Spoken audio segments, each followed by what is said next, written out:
All right, let's dive into a story that's probably going to flip what you think you know about basketball history. And it all goes down in one small, really unexpected city in Wisconsin. I mean, seriously, what if I told you that?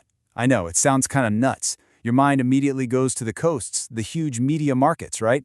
But what if the real heart of the game, a place where legends walked and history was made, was somewhere else entirely? Yep, you heard me. Today we're pulling back the curtain on the absolutely incredible and, for the most part, secret basketball history of Sheboygan, Wisconsin. Okay, look at this. This right here is what is so wild. When the NBA was first formed back in 1949, you look at the list of the first cities. You got the Giants, New York, Boston, Philly, and then right there with them is Sheboygan. And no, that wasn't a typo. It was a testament to a place that was a true basketball powerhouse.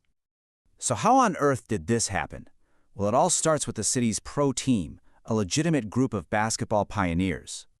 So, you had the Sheboygan Redskins, and let me tell you, these guys were the real deal. They got their start in 1938, and just a few years later, in '43, they were NBL World Champions.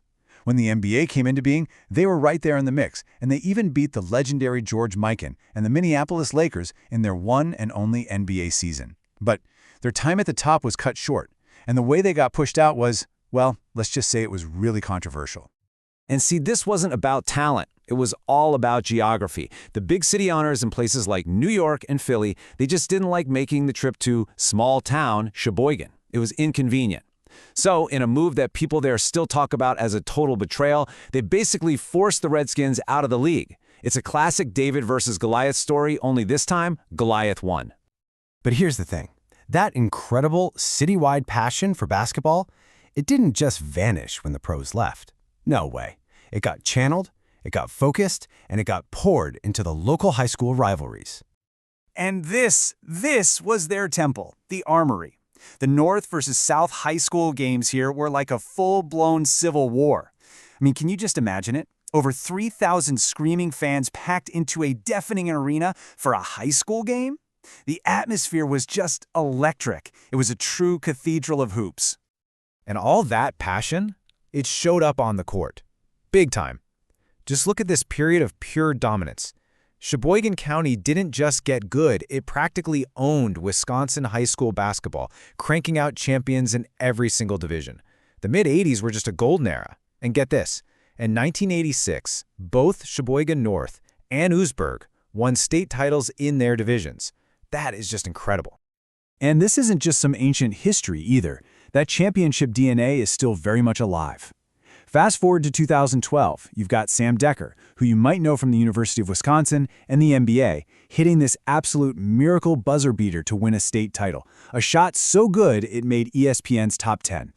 So we've got pro champions, we've got high school dynasties. That's already enough to cement the town's legacy, right? But Sheboygan's story has another layer to it. And honestly, this is the part that gets really wild.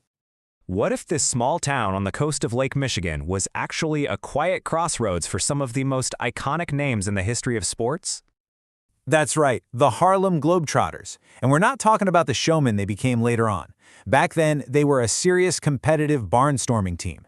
And in 1940, where did they decide to hold their first ever professional training camp? You guessed it, Sheboygan. They were scrimmaging against the Redskins and playing at the local Eagles Club. But hold on, because that's not even the city's biggest secret, not by a long shot. The most unbelievable chapter in Sheboygan's basketball history involves a man who would go on to change America forever. Jackie Robinson. A full year before he made his historic debut with the Brooklyn Dodgers, he was a professional basketball player. And in November of 1946, his barnstorming team, the LA Red Devils, came to town. And with Jackie as a star forward, they beat Sheboygan's top-tier professional team twice. And the story gets even better, even more personal. Years later, a young boy from Sheboygan named Ron Rabinovitz, whose dad was a prominent local lawyer, wrote a letter to his hero, Jackie Robinson. And Robinson didn't just write back, he started a friendship. He actually visited the family's home in Sheboygan and became a pen pal and friend for life, a national icon, forever linked to this one family in Sheboygan. It's just amazing.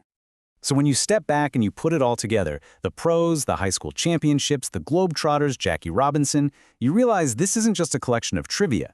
This is a legacy.